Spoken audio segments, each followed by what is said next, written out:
నీతోనే ఎదురానా నీతోనే ఉండిపోనా యేసయ్యా యేసయ్యా యేసయ్యా యేసయ్యా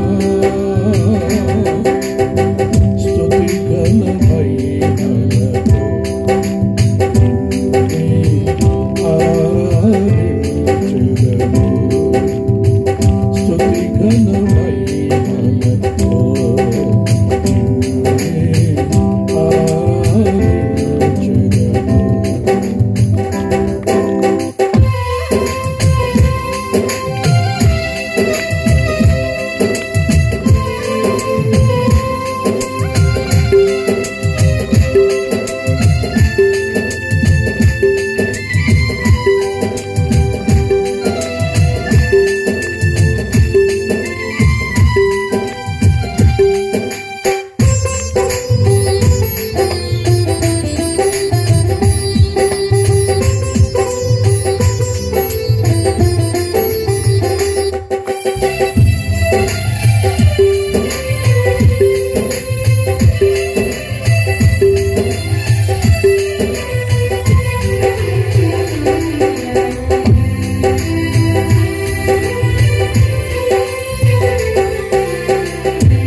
యేసు ప్రభువా చూపించితివి నీ జీవమార్గము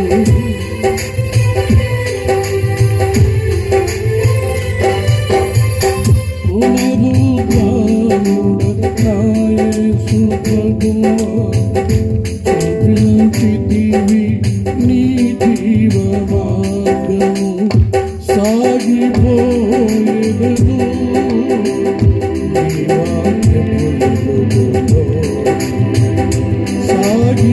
సాగిపోయేదను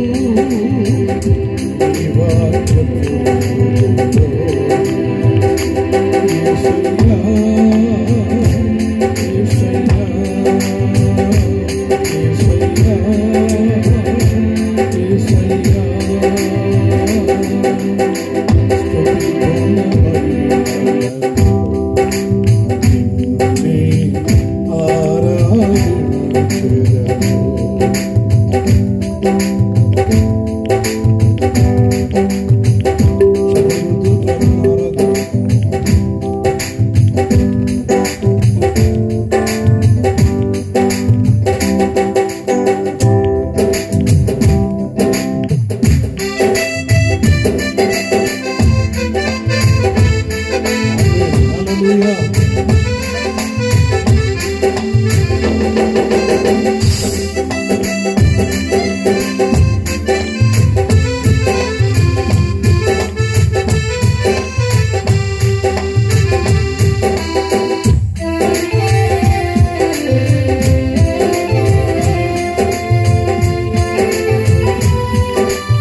సంచరించి అంతరంగమును పరిశుద్ధపరచి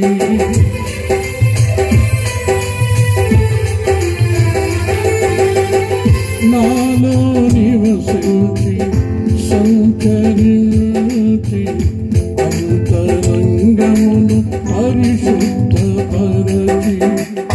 నూతన పునాది వేసితివి నీ ఆలయమును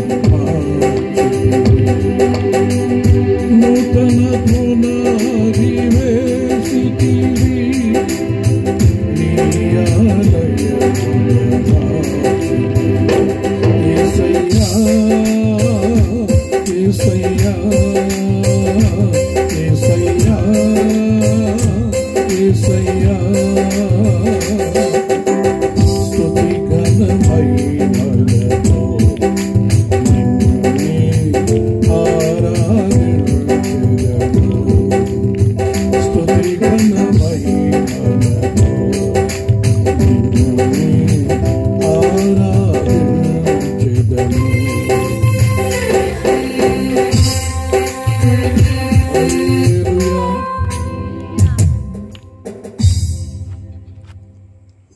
పరిశుద్ధ గ్రంథంలో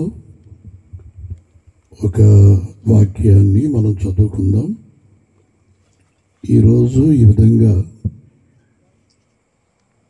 ఈ ప్రాంతాన్ని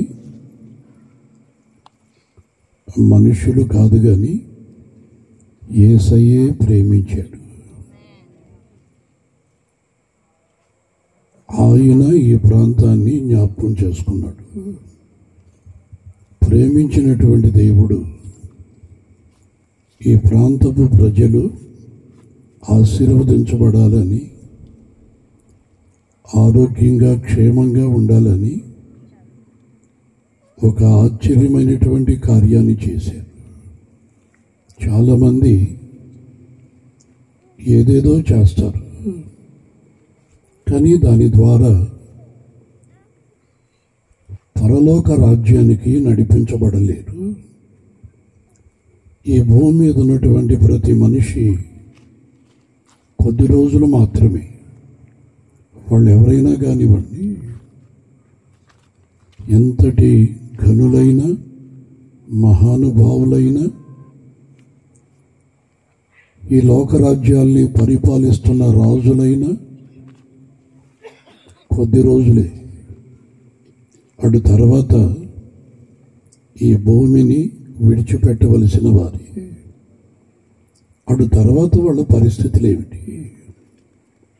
ఈ లోకాన్ని విడిచి మనలో ఉన్నటువంటి ఆ ఊపిరి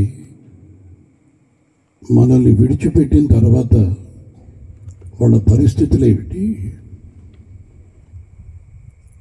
అనే సంగతి అందరికీ తెలియదు. కానీ యేసయ్య అంటాడు, మిమ్మల్ని గురించి ఎవరు చింతిస్తున్నారో నాకు తెలియదు, కానీ ఆయన మిమ్మల్ని గూర్చి చింతిస్తున్నాడు. చదువుదాం ఆ వాక్యాన్ని. పేతురు మొదటి పత్రిక 5వ అధ్యాయం 7వ వాక్యాన్ని చదువుకుందాం. ఆయన మిమ్మును గూర్చి చింతించుచున్నాడు గనుక, ఆయన మిమ్మును గూర్చి చింతించుచున్నాడు గనుక. ఆమేన్. వాక్యమయ్యున్న దేవునికి చేతులు తల్లి చెప్పండి. హల్లెలూయా. ప్రతి ఒక్కరికి ఏదో ఒక వేదన, ఏదో ఒక బాధ. ఆరోగ్యం బాగలేదని, ఆర్థిక పరిస్థితులు అనుకూలంగా లేవని, కుటుంబంలో సమాధానం లేదని, మనిషికి నెమ్మది లేదని, ఒకటి కాదు చాలా ఉన్నాయి. చాలా విషయాలలో మనిషి నెమ్మదిగా లేడు. నెమ్మదిగా కనబడుతున్నాడు, కానీ ఒకవేళ ఎవరైనా ఏమైనా అనుకుంటారేమోనని, కానీ వాస్తవానికి మనిషి మాత్రం నెమ్మదిగా లేడు. మేము బాగున్నామండి అని చెప్పని కనబడినటువంటి వాళ్ళతో చెప్తుంటారు.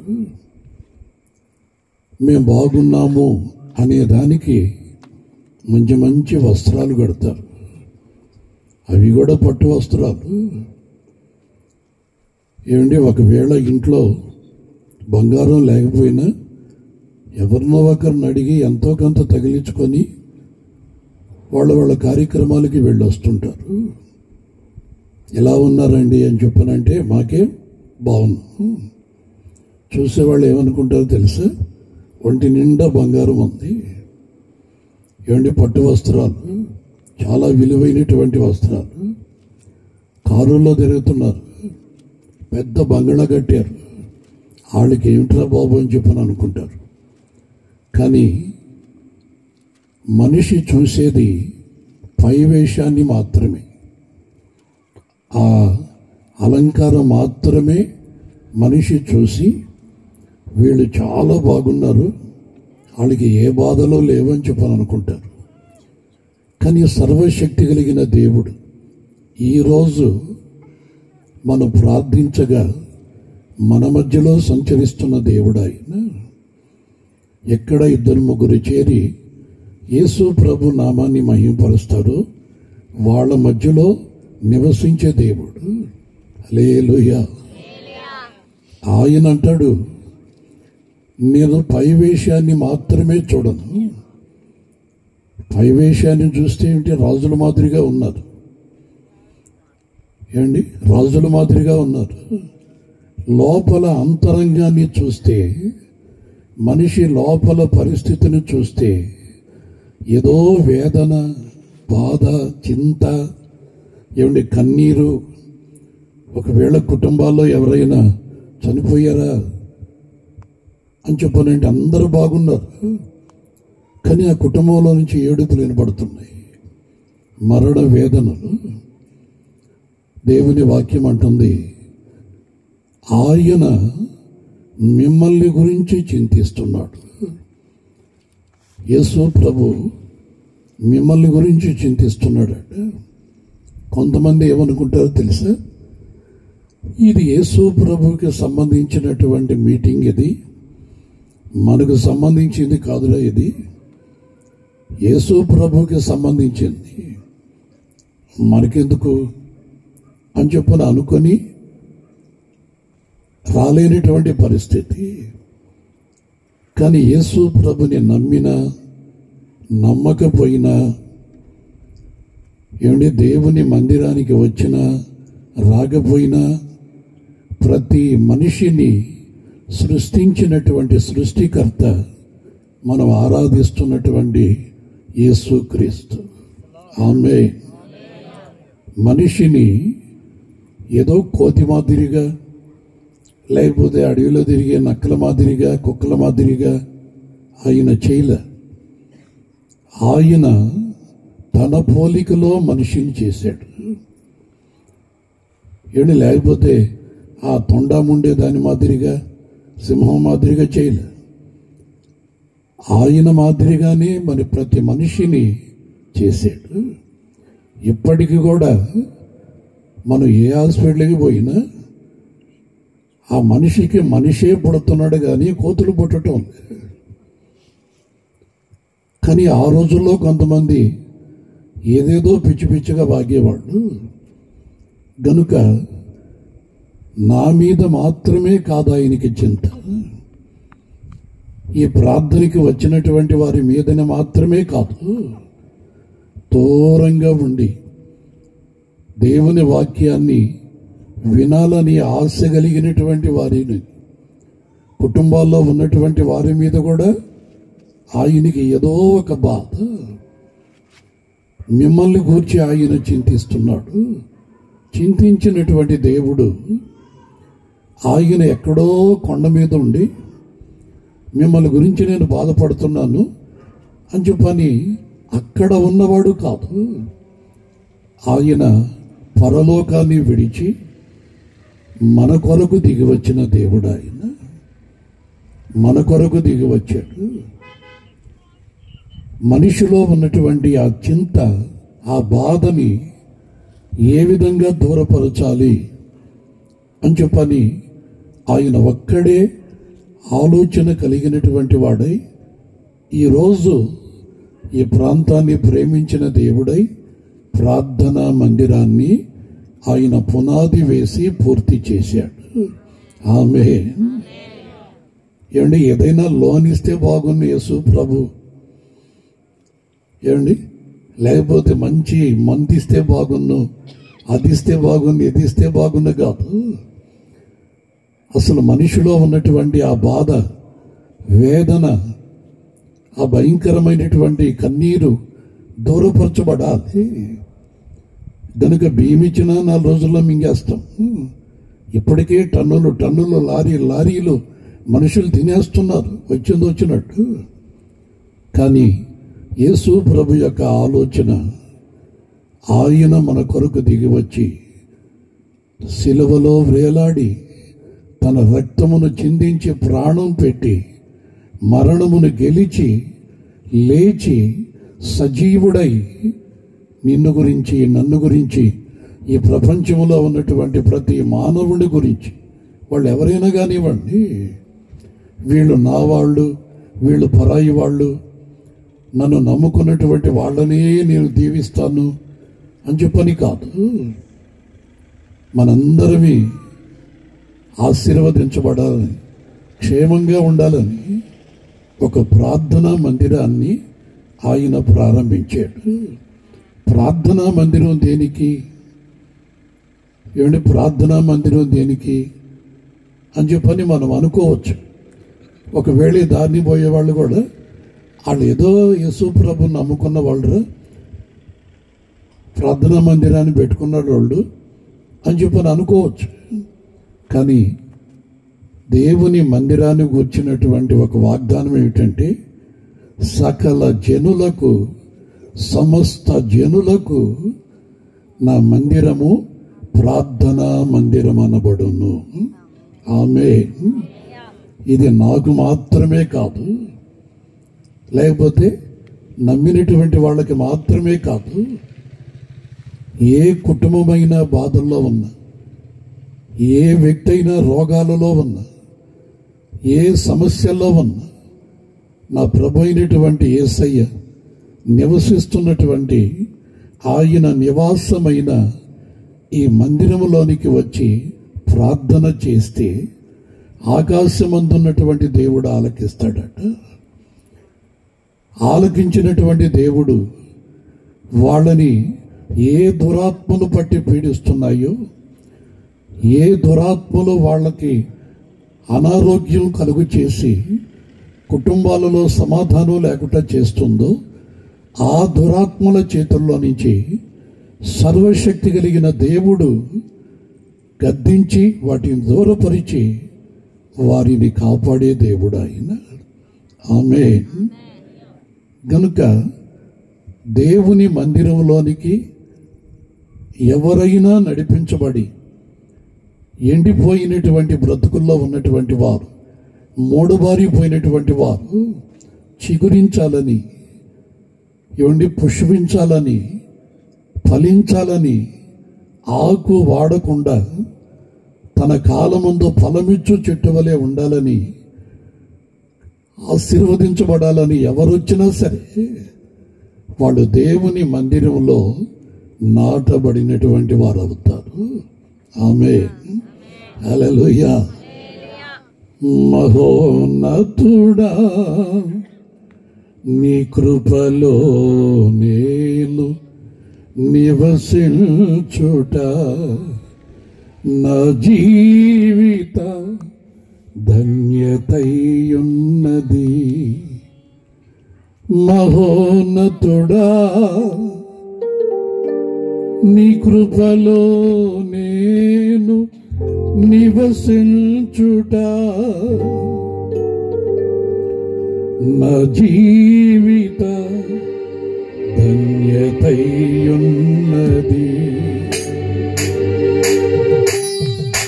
ఆకువాడక అప్పబలములు ఆనందముతో ఫలించనా. ఆకువాడక అప్పబలములు ఆనందముతో ఫలించనా. జీవజలముల ఊటైనా నీవోరనను నాకివా. జీవజలముల ఊటైనా నీవోరనను నాకివా. మహోన్నతుడా, నీ కృపలో నేను నివసించుట నా జీవిత ధన్యతయున్నది. మహోన్నతుడా, నీ కృపలో నేను నివసించుట. మహోన్నతుడా, నీ కృపలో నేను నివసించుట నా జీవిత ధన్యతయున్నది. నా జీవిత ధన్యతయున్నది. చెప్పండి. ఆమేన్.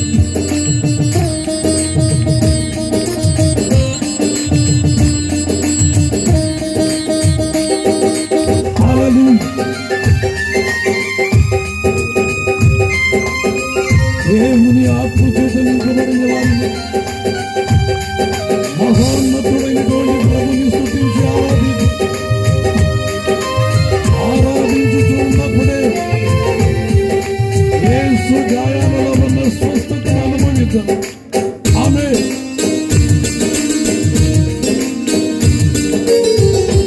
మోడుబారిన జీవితాలను చిగురింపచేయ వెలవు నీవు.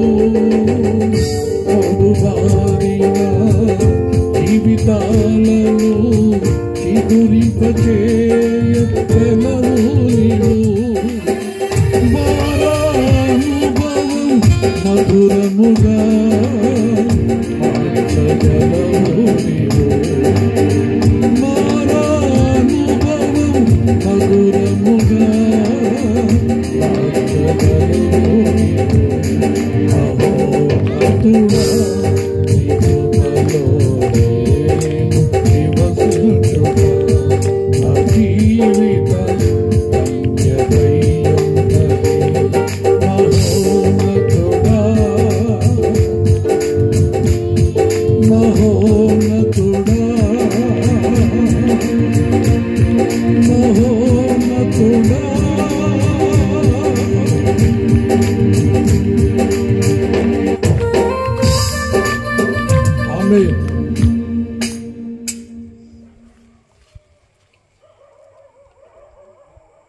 దేవుని వాక్యాన్ని ప్రకటిస్తున్న నేను, ఈ వేదిక మీద ఉన్నటువంటి సేవకులు, మీ మధ్యలో ఉన్నవారు ఈరోజు ఈ విధంగా దేవుని యొక్క పిలుపును బట్టి ఇక్కడికి రావటం జరిగింది. నా మట్టుకైతే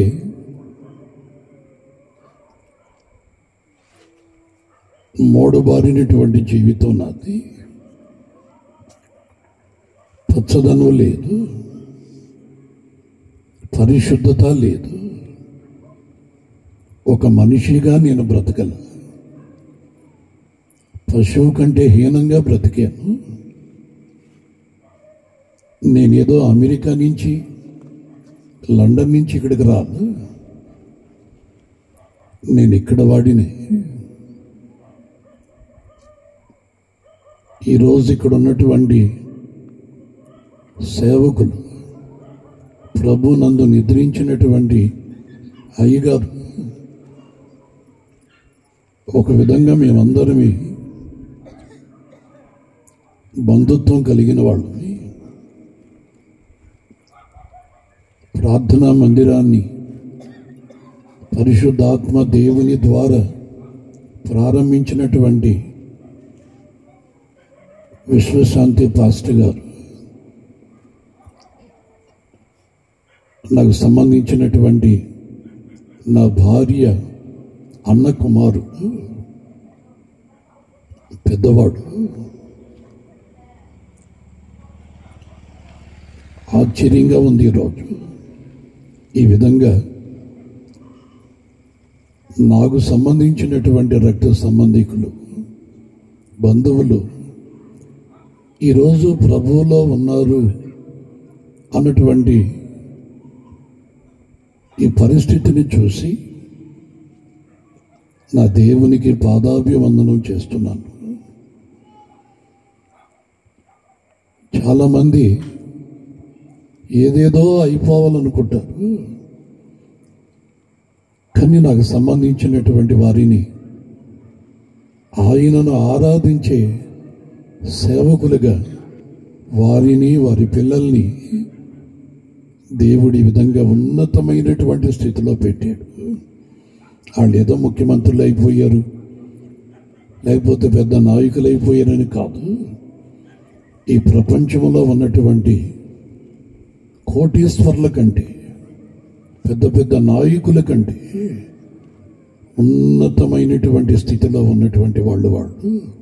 ఆమె సర్వశక్తి కలిగిన దేవునిని నమ్మి ఆయన సేవకులుగా ఈరోజు ఈ ప్రాంతంలో అనేక మంది క్షేమం కొరకు, అనేక కుటుంబాల ఆశీర్వాదం కొరకు మేము నమ్ముకున్నటువంటి యేసయ్య మా జీవితాల్ని ఎండిపోనివ్వకుండా చిగురింప చేసినటువంటి ఆయన సన్నిధి ఈ ప్రాంతంలో కట్టబడటం, అనేక మంది బాగుపడాలన్నటువంటి వాళ్ళకున్న ఆశ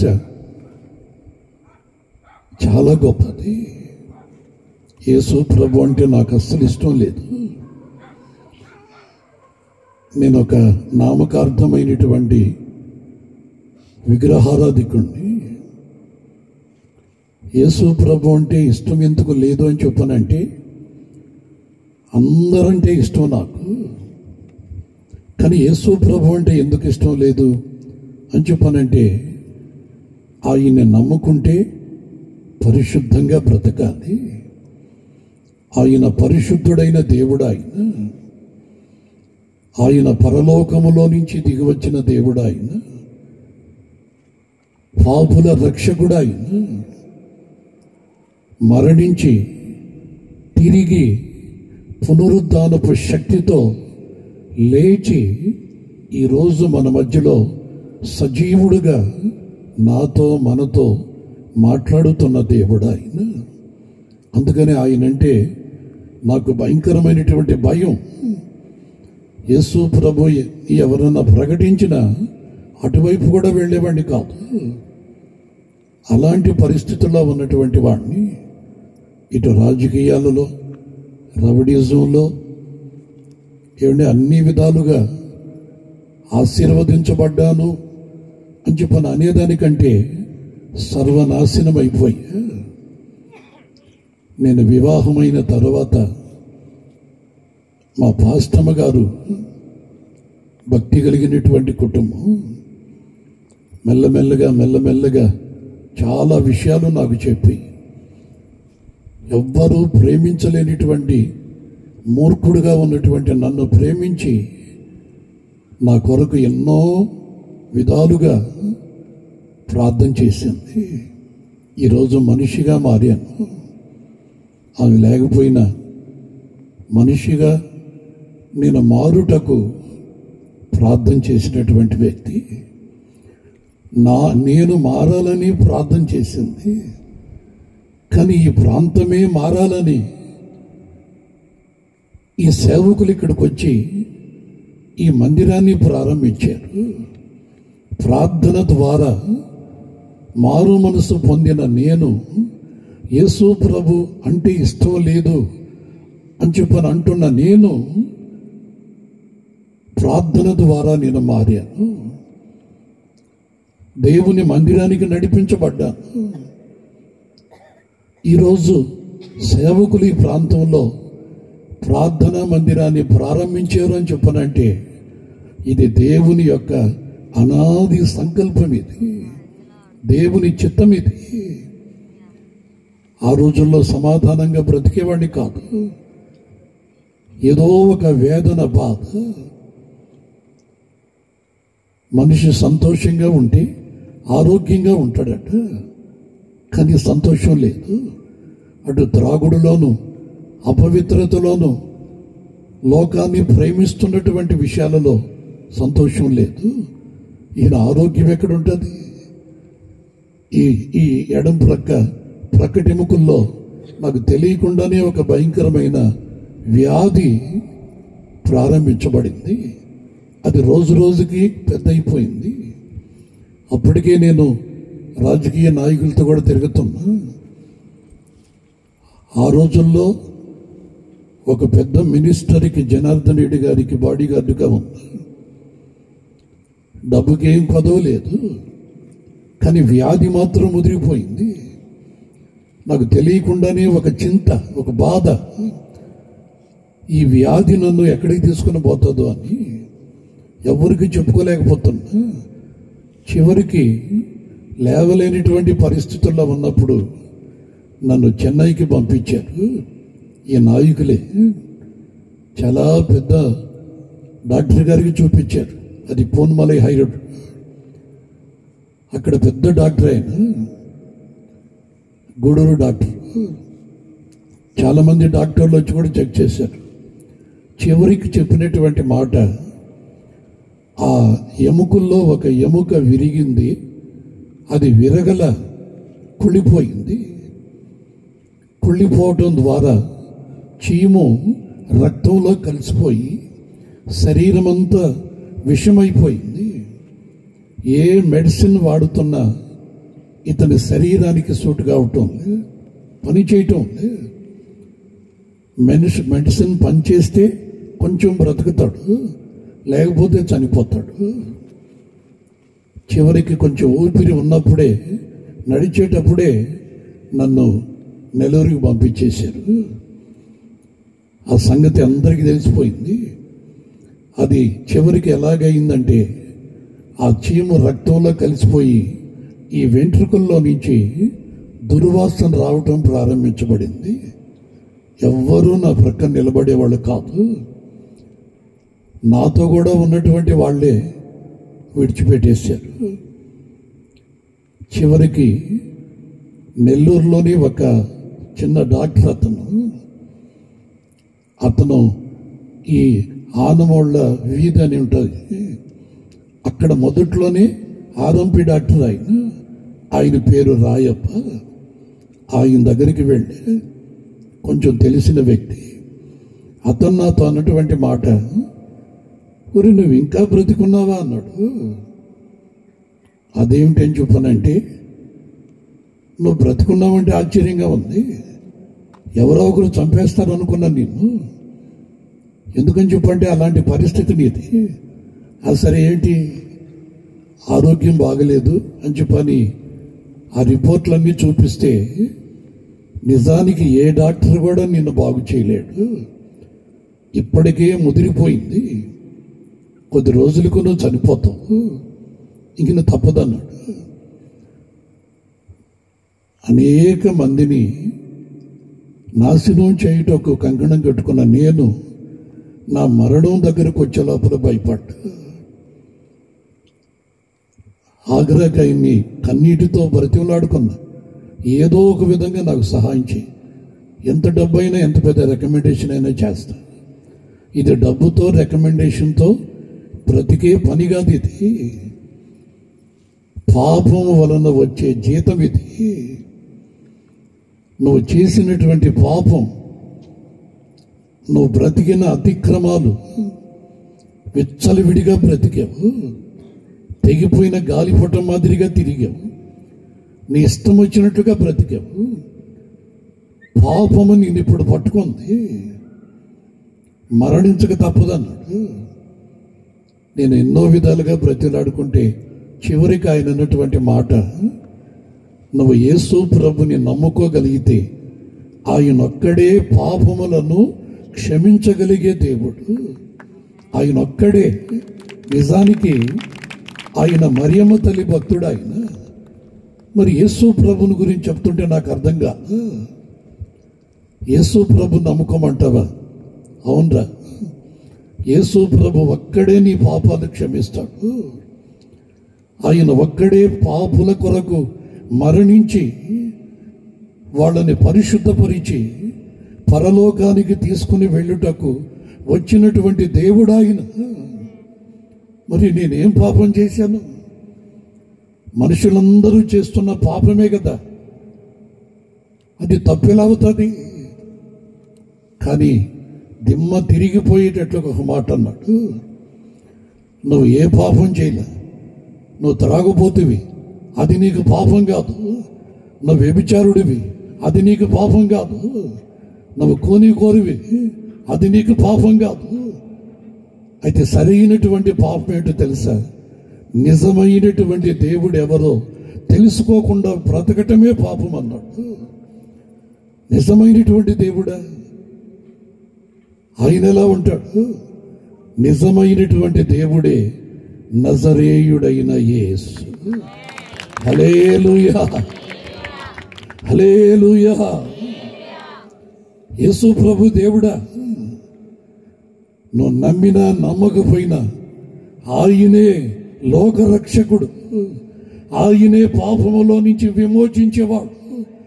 ఆయన ఒక్కడే మన కొరకు మరణించి మనల్ని పాపములో నుంచి విడిపించి మనల్ని పరలోకానికి తీసుకుని వెళ్ళుటకు సజీవుడై లేచి సంచరించుచు ప్రతి ఒక్కరిని బ్రతికించుచున్నటువంటి దేవుడు.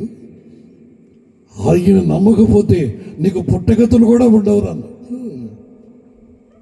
మా ఏరియాలో, మేమున్నటువంటి కపాడిపాళెం ఏరియాలో పెద్దబావి అనేటువంటి సెంటర్ ఉంది. ఆ రాత్రి ఏం అర్థం కల నాకు, యేసు ప్రభుని నమ్ముకోవాలన్నా ఎలా నమ్మాలి నాకు తెలియకుండానే కన్నీరు కారుస్తూ, నేను పాపిని ప్రభువ, నేను దుర్మార్గుని ప్రభువ అన్నట్లుగా ప్రార్థన చేసుకున్నా. ప్రార్థన అంటే తెలియదు, వచ్చి రానిటువంటి మాటలు. ఎందుకని చెప్పారంటే మరణ భయం, చస్తానేమన్నటువంటి భయం. ఏ దేవుడైతే ఏమైందని చెప్పని నమ్ముకున్నా. కానీ ఆయన నిజమైనటువంటి దేవుడని, పునరుద్ధానుడని, మరణానికి దగ్గరలో ఉన్న నన్ను పాడిని ముట్టి బ్రతికించినటువంటి దేవుడని ఈరోజు మీ ఎదుట సాక్షిగా నిలబడ్డాను. సాక్ష్యం చెప్పాలని ఆలోచన లేదు, కానీ నా స్వజనుల మధ్యలో, సంఘం మధ్యలో, ఈ ప్రాంతపు ప్రజల మధ్యలో నా దేవుడు ఎవరు, ఈరోజు సజీవుల లెక్కలో నన్ను ఉంచింది ఎవరు, కట్టుకున్న వాళ్ళ, కన్నవాళ్ళ, నిజమేమిటో తెలియాలి. గనుకనే ఏ మనుషుల ద్వారా ప్రేమించబడలేదు. యేసు ప్రభు ప్రేమని ఆ రోజు నుండి రుచి చూస్తూ, ఆ ప్రేమ కలిగినటువంటి దేవునిని విడవక ఈ రోజు వరకు కొనసాగించబడుతూనే ఉన్నాను. యేసు ప్రభుని నమ్మిన ఆ రోజు నుండి ఈ రోజు వరకు ఆరోగ్యంగానే ఉన్నాను, బ్రతుకుతూనే ఉన్నాను, ఇంకా బ్రతుకుతాను. బ్రతికిన నాళ్ళు యేసు ప్రభువునే ప్రకటిస్తాను, యేసు ప్రభువే దేవుడని బోధిస్తాను, ఆయన ప్రేమనే పాడుతూ ఆఖరి శ్వాస కూడా యేసు యేసు యేసు యేసు అంటూనే ఈ ఊపిరి విడవాలి అన్నటువంటి ఆలోచన. ఎందుకో తెలుసా, ఇంతగా ప్రేమించినటువంటి వాడు నా జీవితంలో ఎవరూ లేరు. నీ ప్రేమే నన్ను ఆదరించేను, నీ ప్రేమే నన్ను ఆదరించేను, సమయోచితమైన నీ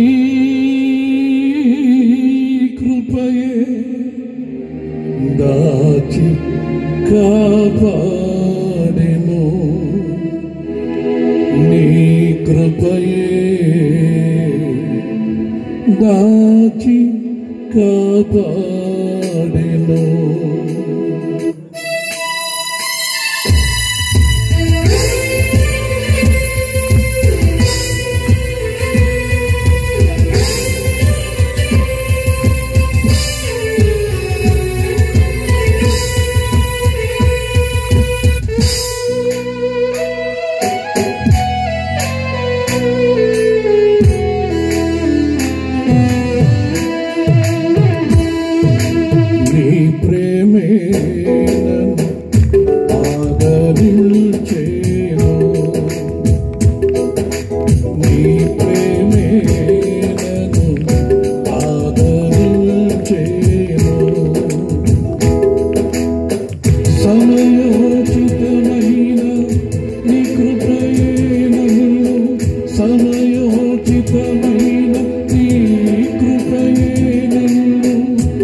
తిరిగేనా మనుగడయే నాలో మలుపు తిరిగేనా నీ ప్రేమే నన్ను ఆదరించేను నీ ప్రేమే నన్ను ఆదరించేను.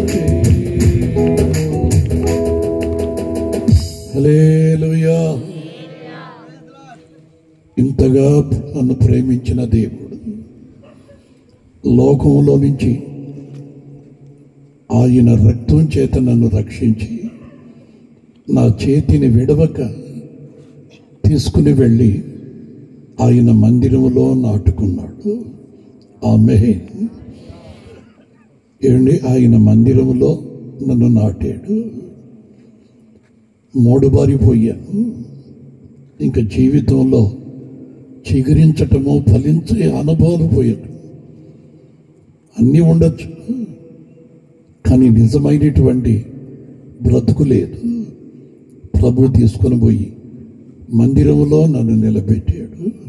అది నామకార్థమైనటువంటి క్రైస్తవ మందిరాల్లో కాదు, పరిశుద్ధాత్మ చేత నింపబడి నడిపించబడుతున్నటువంటి సేవకులతో అంటుగట్టి చేశాడు. ఈ రోజు వరకు నా బ్రతుకుని పచ్చగా ఫలించేటట్లుగా చేసి బ్రతికించి మీ మధ్యలోనికి నడిపించాడు. ఎందుకని చెప్పనంటే, దేవుని మందిరంలో ఎప్పుడైతే నేను అడుగు పెట్టానో నా జీవితంలో ఏదో తెలియనటువంటి పరలోకపు ఆనందం, సంతోషం, రోజు రోజుకి ఆరోగ్యం వస్తుంది. ఈ మెడిసిన్ ద్వారా నేను బాగుపడుతున్నానా, లేకపోతే నిజంగా యేసు ప్రభువే నన్ను బాగు చేస్తున్నాడు? పడవేశాను, మెడిసిన్ అంతా పడేశాను, మరలా హాస్పిటల్కి వెళ్ళాను.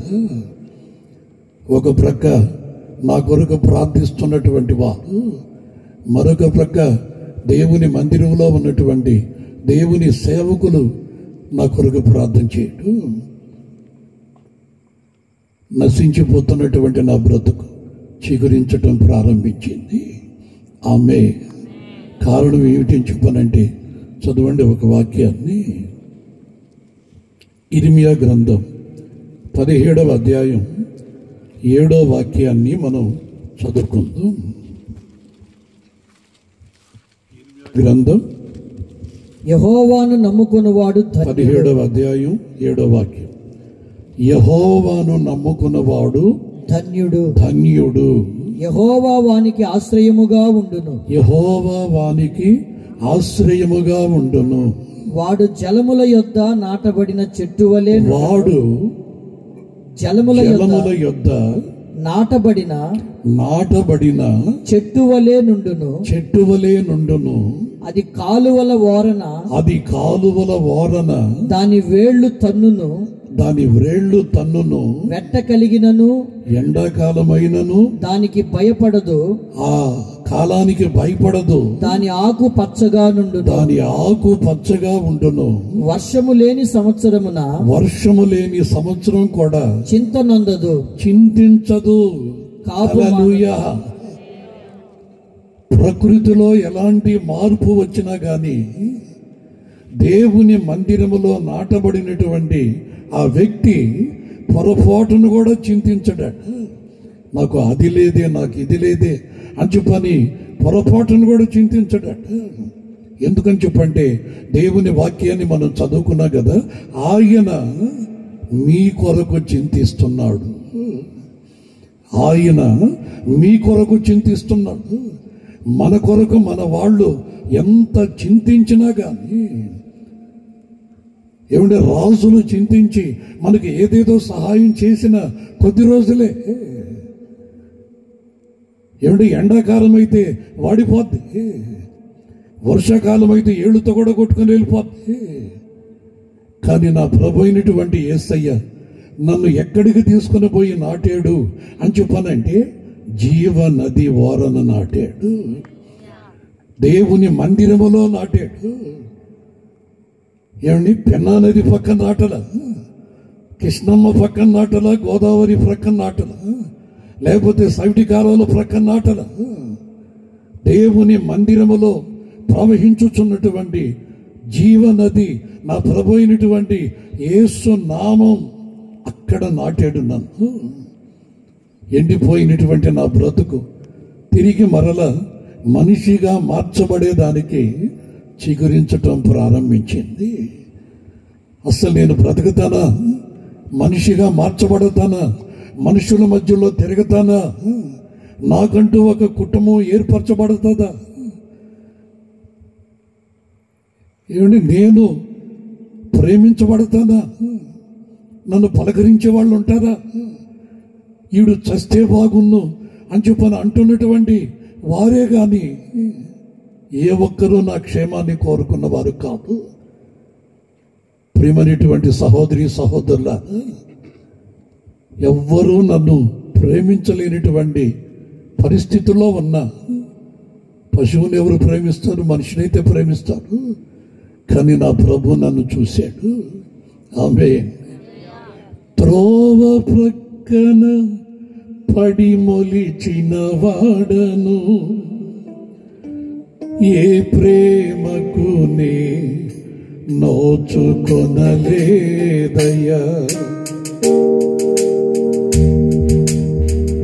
త్రోవ ప్రక్కన పడి మొలిచిన వాడను, ఏ ప్రేమకు నే నోచుకొనలేదయ్యా. నాలో ఏముందని ఇంతగా ప్రేమించి నీ చాటున నన్ను నాటితివే. నాలో ఏముందని ఇంతగా ప్రేమించి నీ చాటున నన్ను నాటితివే. హల్లెలూయా. ఎంతగా ప్రేమించాడు నన్ను మాత్రమే కాదండి. ఒకవేళ యేసు ప్రభు నాకు అక్కరలేదు, యేసు ప్రభు నా దేవుడు కాదు అని చెప్పని ఎంత మూర్ఖత్వంతో నడిపించబడినటువంటి వారినైనా సరే ఏదో ఒకరోజు దేవుని ప్రేమ వాళ్ళని పట్టుకుంటుంది. ఆమేన్. ఎందుకో తెలుసా? మనిషి హృదయంలో ఉన్నటువంటి బాధ, వేదన, కన్నీటితోనే కృంగిపోయి ఆ కృంగిపోయినటువంటి బ్రతుకులోనే చనిపోతాడు. హాస్పిటల్లో కానీ ఇంట్లో కానీ ఎక్కడైనా కానీ. ఎందుకంటే ఆ విధంగా ఉన్నారు అని చెప్పానంటే ఏదో తెలియనటువంటి బాధ, గుండెల్లో తెలియనటువంటి బాధ. ఒకవేళ నేను లేకపోతే భార్య ఏమైపోద్ది, పిల్లలు ఏమైపోతారు, నా కుటుంబాలు ఏమైపోతాయి, నేను సంపాదించింది ఏమైపోద్ది. ఏ రోజు కూడా మనిషి సంతోషంగా బ్రతికినట్లుగా పొరపాటును కూడా లేదు. అందుకని ఆయన మీ కొరకు నేను చింతిస్తున్నాను, మిమ్మల్ని ఆశీర్వదించాలని నేను పరలోకములో నుంచి దిగి వచ్చాను. మీలో ఉన్నటువంటి పాపం మిమ్మల్ని మరణానికి ఈడ్చుకొని పోతూ ఉండగా నేను మరణించి పరిశుద్ధమైన నా రక్తం చేత మిమ్మల్ని పరిశుద్ధపరచుటకు, పాపములతో అతిక్రమములతో చావుకి దగ్గర పడుతున్నటువంటి మిమ్మల్ని బ్రతికించుటకు వచ్చినటువంటి వాడిని. నన్ను బ్రతికించిన దేవుడు ఆయన. ఈ రోజు వరకు నేను పచ్చగానే ఉన్నా, నా కుటుంబం క్షేమంగా ఉంది, ఏ కొదువ లేదు. ఒకవేళ మా జీవితాల్లో ఏదైనా సాతానుడు పెను తుఫాను లేపితే ప్రార్థన చేసుకునేదానికి నా దేవుడు ఉన్నాడు. మాకెవ్వరూ లేకపోయినా పరలోకమందున్న నా తండ్రి యేసయ్యా అని చెప్పని నోరారా తండ్రి అని చెప్పని పలకరించి పిలిచే దేవుడున్నాడు. ఆయన నమ్ముకున్న తర్వాత నేను అనాథిని కాదు, దిక్కులేని వాడిని కాదు. నాకు ఎవ్వరూ లేకపోయినా నా తండ్రి అని చెప్పని పలకరించే నా దేవుడు నాకు తోడుగా ఉన్నాడు. ఎందుకు ఇంత ధైర్యంగా చెప్తున్నానో తెలుసా? ఈ రోజు వరకు ఆయన నన్ను బ్రతికిస్తున్న దేవుడు. ఆయన ఆరోగ్యం బాగలేకపోయినా, నడిచే పరిస్థితులు లేకపోయినా, ఏమిటి నన్ను ఏదో చెయ్యాలని సాతానుడు ఎన్నెన్నో ప్లాన్లు వేసినా నా దేవుడు నాకు తోడుగా ఉండి ఆయన చేయబట్టి నడిపిస్తున్నాడు. ఆమె ఏమండి, ఈ బిడ్డలు నా దగ్గరకు వచ్చి మీరు తప్పకుండా రావాలి, మీరు తప్పకుండా రావాలి. నా పరిస్థితి చూస్తూ కూడా ఏమండి మరలా ఇక్కడికి నన్ను పిలిచారని చెప్పండి నాకు అర్థం కాదు. తర్వాత నాకు అర్థమైంది, పిలిచింది వీళ్ళు కాదు, వీళ్ళని ఈ రోజు వరకు ఆశీర్వదిస్తూ సేవకులుగా తీర్చిదిద్దుతున్నటువంటి ప్రభు అయినటువంటి యేసయ్య ఆయన వీళ్ళని పంపించి నన్ను పిలిచాడు. అడు తర్వాత ఏ రోజు కూడా నేను ఈ విధంగా సంతోషంగా అనిపించను. ఎందుకని చెప్పానంటే మా పాస్టమ్ గారిని చూస్తే బాబుని చూసినట్టే ఉంటుంది. ఎందుకని చెప్పండి, చిన్న కుర్రాడు సంఖ్యను ఎత్తుకొని తిరిగేవాడు. కానీ ఏడిస్తే బాగుండదు కదా మైకులో, అందుకని కన్నీరు పడతా ఉన్నా కానీ ఆ రోజుల్లో నన్ను ప్రేమించి చేర్చి నాకు అంత అన్నం పెట్టినటువంటి కుటుంబం ఇది.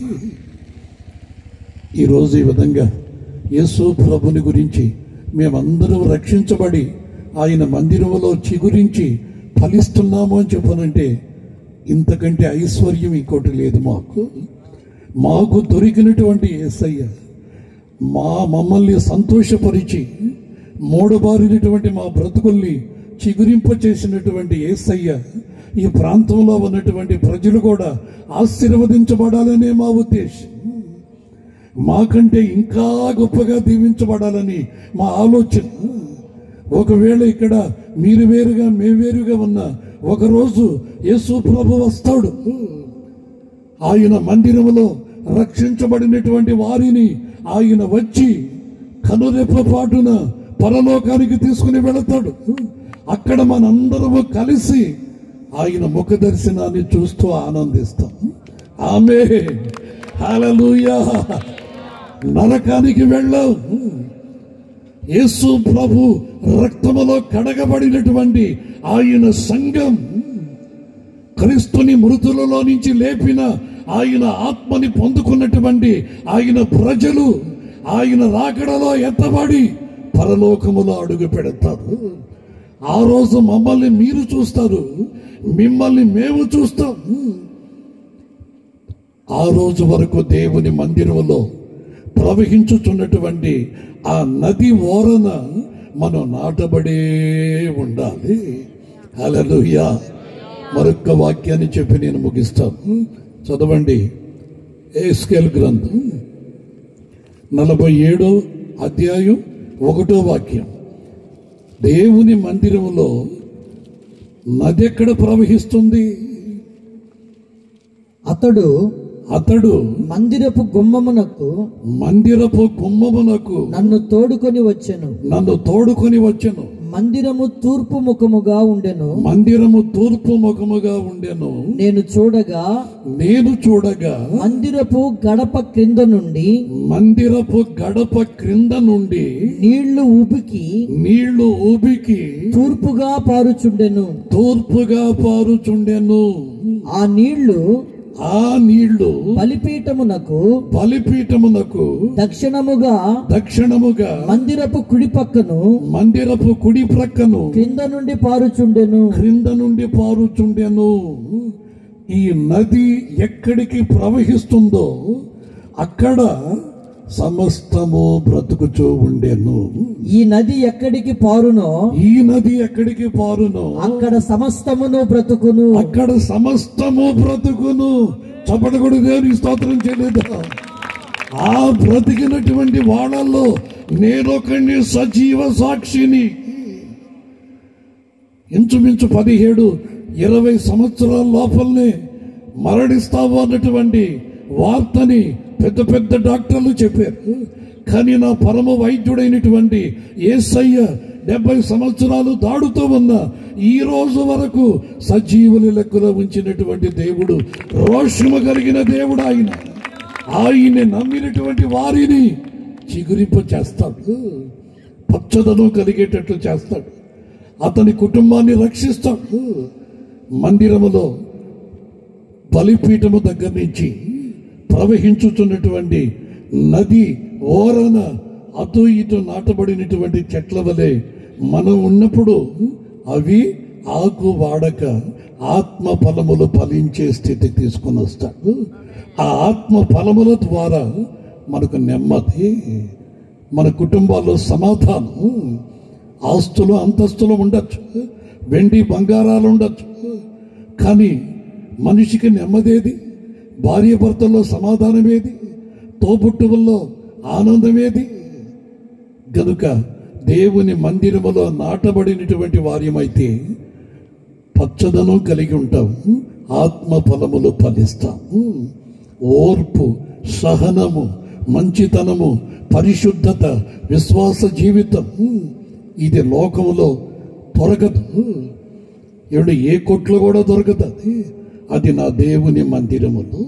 అందుకని యేసు ప్రభు శిలువలో వేలాడేటప్పుడు ఆయన ప్రక్కలో పొడవబడినటువంటి బల్లెపు పోటు ద్వారా రక్తము కారింది, రక్తముతో పాటు నీళ్లు కూడా కారాయి.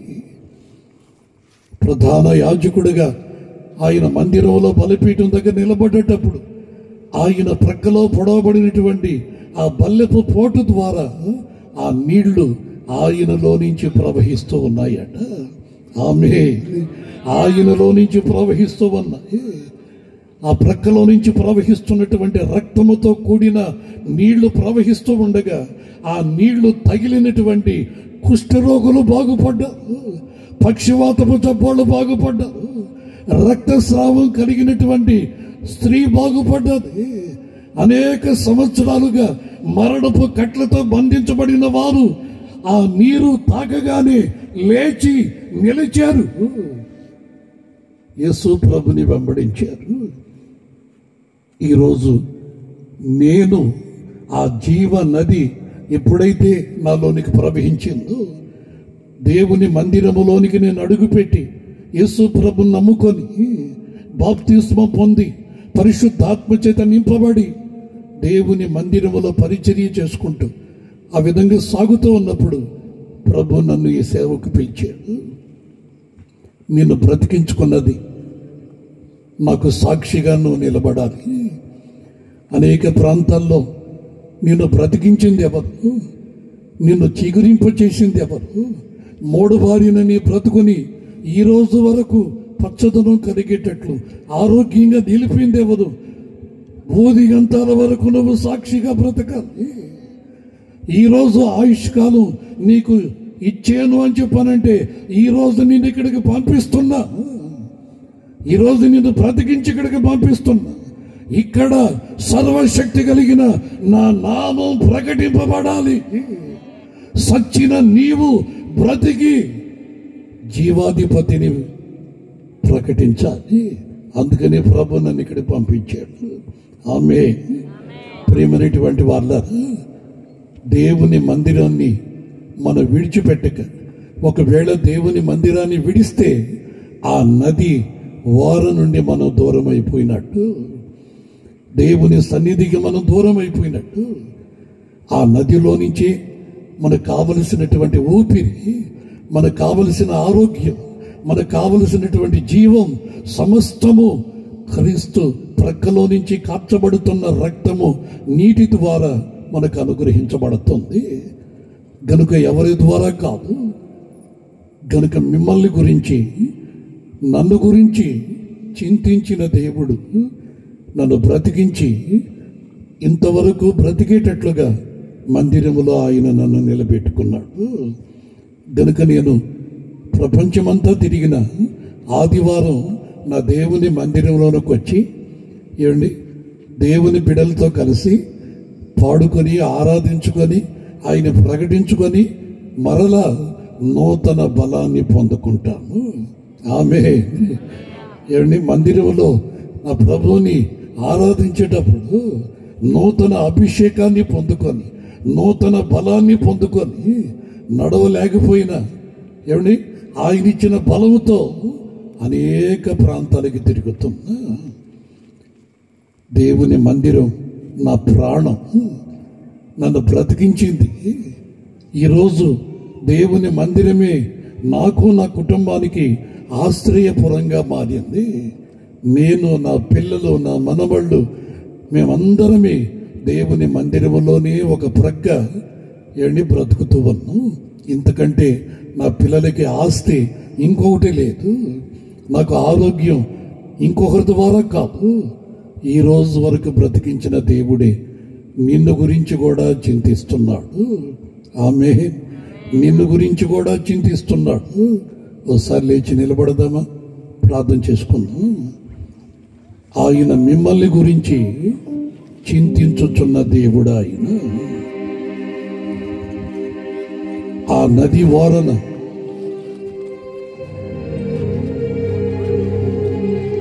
పరిశుద్ధ స్థలములో నుంచి ప్రవహించుచున్నటువంటి ఆ నది వారన నీవు నిలవాలి. దేవుని మందిరములో నువ్వు నాటబడితే లోకములో ఎలాంటి పరిస్థితులు ఎదురైనా నీలో ఉన్నటువంటి చింతని దేవుడు దూరపరుస్తాడు. నీకు ఏ లోటైతే ఉందో దాన్ని తీసివేస్తాడు. అవి గర్భఫలాలే కావచ్చు, ఆరోగ్యమే కావచ్చు, నీకేం కావాలి, నీకు కావలసినవన్నీ నా యేసులో గుప్తమై ఉంది, సమృద్ధిగా ఉంది. అవి నాకు మాత్రమే కాదు, ఆయన నమ్ముకొని ఆశ్రయించి ఆయన మందిరంలో అడుగుపెట్టి నాటబడినటువంటి ప్రతి ఒక్కరికి కృపనిచ్చే దేవుడు ఆయన. తలలు వంచి కళ్ళు మూసి మీ చేతులు ఆకాశం అయిపోయింది, ఎవరికి వాళ్ళు ప్రార్థన చేసుకోండి. మీ కొరకు సేవకులు ప్రార్థిస్తారు. చివరి మాటలుగా ప్రభు మీతో మాట్లాడి ముగిస్తూ ఉండగా మిమ్మల్ని మీరు యేసయ్య చేతులకు అప్పగించుకోండి.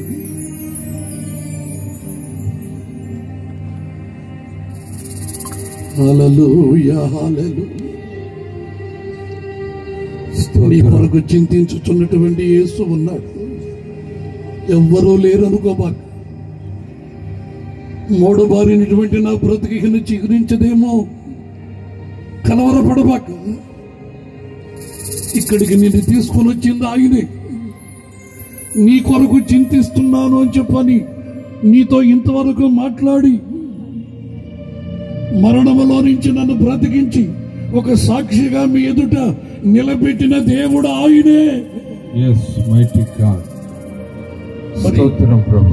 నిన్ను చిగిరింపు చేయలేడా?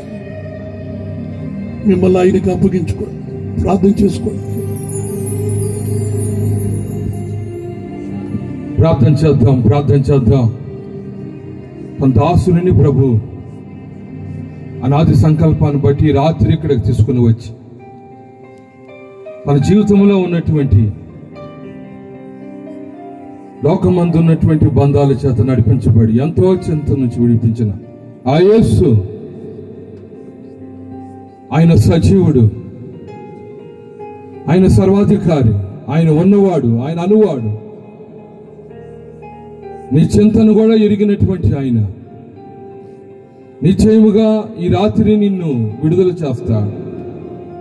నీకు తెలియనటువంటి ఒక దుఃఖం, మరణ దుఃఖం, వేదన, కుటుంబ సమస్యలు, అప్పుల బాధలు, ఇరుకులు, ఇబ్బందులు, అయిన వారైనా, నాన్నవారైనా, బంధువులైన, రక్త సంబంధికులైన, సమీపాన దూరానైనా ఉన్న నీ స్నేహితులైన ఎవరైనా సరే నీ చింతను ఎవరు ఎరగకపోయి ఉండొచ్చు, నీ దుఃఖాన్ని ఎవరు చూడలేకపోయి ఉండొచ్చు.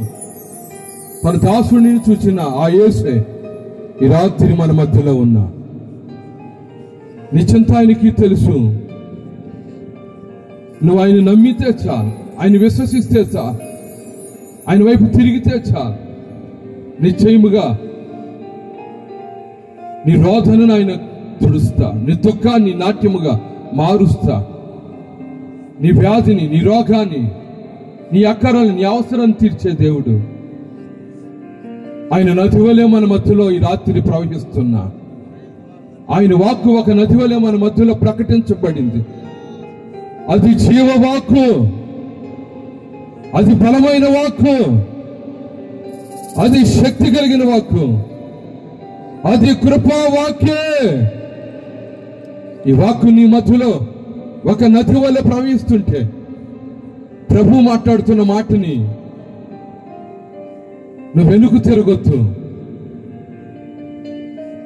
నువ్వు నమ్ము, నువ్వు నమ్మితే చాలు, ఆ నది నీ మీద ప్రవహిస్తా, నీ పిల్లల మీద ప్రవహిస్తా, నీ కుటుంబంలో ప్రవహిస్తా, నీ జీవితంలో ప్రవహిస్తా. ఎండిపోయిన, వాడిపోయిన, మోడిబారిపోయిన, దుఃఖములో ఉన్న, కన్నీటిలో ఉన్నటువంటి ప్రతి సమస్యని ఆ నదైన యేసు నిశ్చయముగా ఈ రాత్రి నిన్ను బ్రతికించబోతున్నా. ఆ యేసు ఈ రాత్రి నిశ్చయముగా మోడిబారిపోయిన నీ జీవితాన్ని చిగురిస్తాడు. నువ్వు అటు ఇటు తిరగొద్దు, ఆయన మీద మాత్రమే నువ్వు నమ్మికుంచు. అయ్యా, నీ నది నాలో ప్రవహించాలి, నీ నది రాత్రి నాకు కావాలి, నీ నీటి ఊట ఎద్దుకు నన్ను నాటు ప్రభువా, నీ సన్నిధిలో నన్ను జ్ఞాపకం చేసుకో ప్రభువా, నీ మందిరావరణములో నన్ను నిలబెట్టు ప్రభువా, నీ మందిరం అనే నదిలో నాకు స్థానము దయచేయి ప్రభువా. నువ్వు కోరుకో, నిశ్చయముగా నీ హృదయ దుఃఖాన్ని, నిశ్చయముగా నీ శరీర బాధ, నిశ్చయముగా నీ యొక్క కుటుంబంలో ఉన్న అవసరతని ఈ నదైన యేసు వింటున్నా. నీ నదైనటువంటి యేసు నీకు సమీపంగా ఉన్నా, ఈ నదైన యేసు నీతో మాట్లాడుతున్నా. నేను ఉన్నాను, నేను నీకు ఆశ్రయమై ఉన్నాను, నేను నిన్ను నమ్ముతున్నా, నేను నీకు తోడై ఉన్నాను, నేను నీ సమీపంగా వస్తాను, నేను నీకు మేలు చేస్తాను. ఆ రబ్బా చబల కత్తుదా. కనుక ఆయన నమ్ముతావా? ఆయన వైపు నీ హృదయాన్ని తిప్పు. ప్రభా, నువ్వు నాకు కావాలన్నువా, నీ కుడి చేతిని పైకి ఎత్తండి. నీ నదైన యేసు నాకు కావాలి. నా చింత యావత్తు నీ మీద పెడుతున్నా. నా సమస్య, నా బాధలు, నా కరువులు, నా కాటక, నా ఇబ్బందులు, నా బలహీనతలు, నాకున్న శాపం ప్రతిదీ నీకు అప్పచెప్తున్నా. జీవనది, ప్రేమించే నది, కరుణ కటాక్షము చూపే నది, మా మధ్యలో నడిచే నది, మాకు తోడై ఉండే నది, మమ్మల్ని మరిచిపోని నది, ఏ కాలమందైనా మమ్మల్ని కనికరించే నది, ఈ రాత్రి నువ్వు నాకు కావా. సమీపాన దూరాన ఉన్న దేవుని పిల్లలారా, ఈ మాటలు నీ కొరకే. నువ్వు చెప్పుకోలేని మనోదుఖమున్నా సరే, నా నది నిశ్చయముగా ఈ రాత్రి నిన్ను దర్శిస్తాది. ఓ రిపా శబల కత్తుడా, నిన్ను చూస్తుంది ఆ నదైన యేసు. నువ్వు ఎట్టివాడువైనా సరే, ఎవరు లేనివాడువైనా సరే, బాధింపబడుతున్నవాడైనా సరే, ఇంటిలో మూలుగుతున్నవాడైనా సరే, రాత్రి ఏడుస్తున్నవాడైనా సరే, పగల పరిగెత్తుతున్నవాడైనా సరే, ఒక నదైన యేసు నిన్ను చూస్తున్నాడు. ఆయన పిలుస్తున్నాడు. ప్రయాసపడి భారము మోసుకొనుచున్న సమస్త జనులారా, నా యుద్ధకు రండి.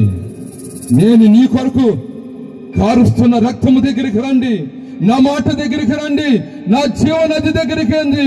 మీరు తృప్తిపరచబడతారు, మీరు ఆశీర్వదించబడతారు, మీరు విడుదల పొందుతారు. మీ కుటుంబాలకి నెమ్మది, మీ ఇంటికి సమాధానం, మీకు శాంతి నా నది వల్ల మీరు పొందుతారు. ఆ నది రాత్రి నీ కావాలా? తన దాసుడిని 20 ఏట లోక